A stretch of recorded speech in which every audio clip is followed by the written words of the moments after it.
Hey there, this is Coach Ramon, and in this video, I'd like to share with you the solution to probably the most confusing part about pickleball, and that's scoring. Now, I'm not exaggerating. This took me 3 lessons to figure out completely, and this is after 25 years in tennis, and tennis has some pretty tricky scoring too initially. So hopefully this video will save you some time, and that way when you come to our meetups, you'll be ahead of the curve and be having a whole lot of fun playing. So in doubles, the first thing to know is that you can only score points when your team is serving. So the receiving team cannot win points. Let's imagine you're out at one of our meetups here and we're about to play a game and we're partners, me and you, and you're serving to start the game. Well, you'd be serving from the right side and you'd be serving into the diagonal opposite box. And let's say our team wins that point. Well, then you'd serve again, and this time you're starting from the left side and you're serving into the diagonal opposite box. And we win that point again, we're on a roll. So now you serve again, this time from the right side, again into that diagonal opposite box. And you just continue this until our team loses a point, if we ever do, because gosh, we're on a roll at this point. So here's the deal. The serving team alternates sides after every point that they win. And the receiving team on the other side never switches sides while they're receiving. The first server, you in this case, continues to serve until our team eventually loses a point. And then the serve is passed to the second server of the same team, which would be me.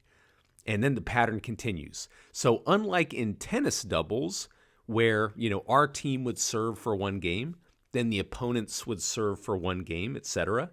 In pickleball, both members of the team get to serve during one service turn. When the second server loses the serve, then the serve goes to the other team. And this pattern of serving continues until the game is over. Game's over when a team gets to 11 points and wins by 2. Easy enough, right? Nothing crazy. Now here's where things start to get a little bit tricky. Let's talk about calling the score.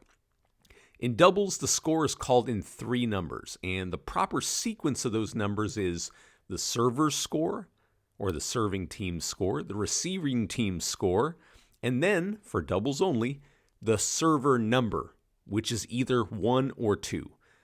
To start a match, the score is always going to be 0-0-2, and we'll explain what that means in just a second. The server number, which is that third number of the 3 numbers, applies for that service turn only. Whoever's on the right side when the receiving team wins the last point and now gets the opportunity to serve is the first server for that service turn only. And the reason is the next time that the team gets the opportunity to serve again, well, it might be the other player that's on the right side and is therefore now the first server for that service turn only. So just because you start out as the first server from your team doesn't necessarily mean you'll stay the same server number the entire match. By the way, if this is confusing, this all gets so much easier when you come to class and you actually just have fun out here playing and you get to experience it live and in person. Now there's one more sort of plot twist. When we're serving, me and you, we have an advantage because we can score points and because we're dictating the start of the point. We know where we're serving and they have to react to us. So to minimize the advantage of being the first team to serve in a game, only one player gets to serve on the first service turn of the game. And since the serve goes to the other side when that team loses eventually, that player that started serving to start a match is designated as the second server. That's why a doubles game always starts out with the score 0-0-2.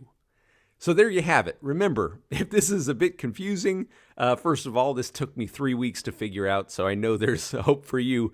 And you can always come to our class here at my home in Tarzana.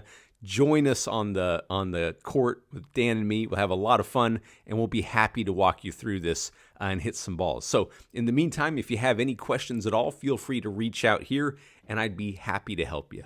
All right, see you on the court.